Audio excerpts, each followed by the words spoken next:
33년 기자 경력, 신문사 대표 남성숙의 호남 천년 동안 우리가 꼭 알아야 할 인물 이야기, 전라도 천년의 얼굴책 내용입니다. 고든말 천길까지 고추 서 있다. 룰제 박상. 1506년 연산군 시절 반정파 박원종 등이 좌의정 신수군에게 연산군을 패하고 그 사위인 중종을 왕으로 세우자는 반정을 제의한다. 신수군이 이에 반대하자 박원종은 신수군을 죽이고 중종을 추대하기에 이른다.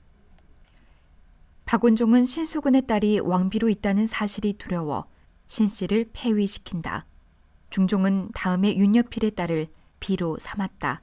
왕비는 1515년 여름 왕자를 낳고 7일 만에 승하하고 말았다.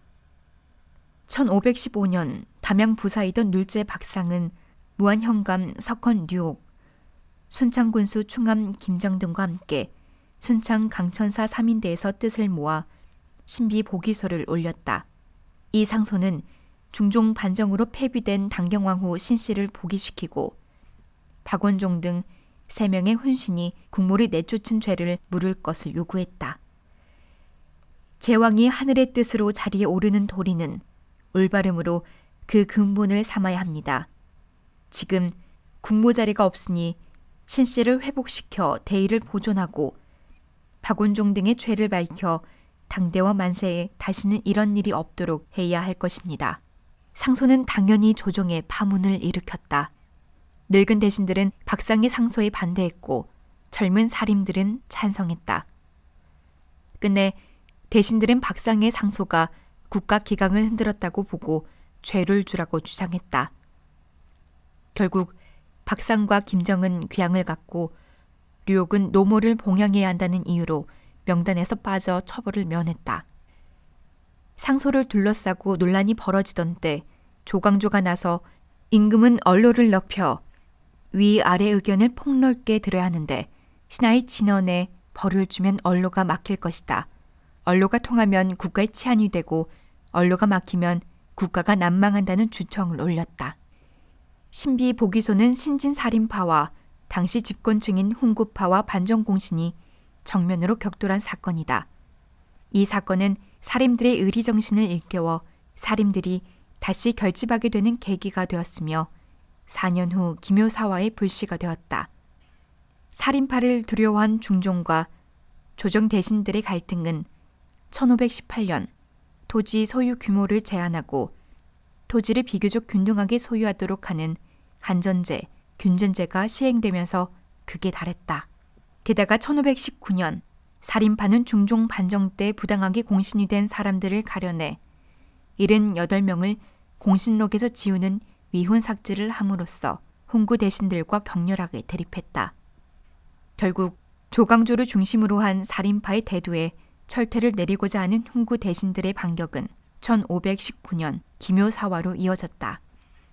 훈구 대신들은 나뭇잎의 꿀로 주초위왕이라는 글자를 써서 그것을 벌레가 먹게 했다. 주자와 초자를 합하면 조자가 된다.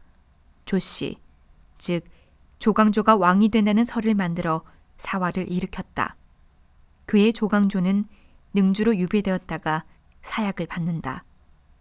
사리사욕으로 민심이 흉흉할 때 사리사욕을 근절하지 않으면 차마 말로 표현할 수 없는 일이 있을 것이다고 조광조와 함께 외친 박상의 뜻은 무식한 무리들이 쿠데타로 정권을 잡자 그 권력을 교만하게 이용하고 아무나 공신이라 칭함을 고발하는 것이었으나 끝내 자기 권력을 유지하려는 대신들의 흉계에 말려 실패하고 말았다.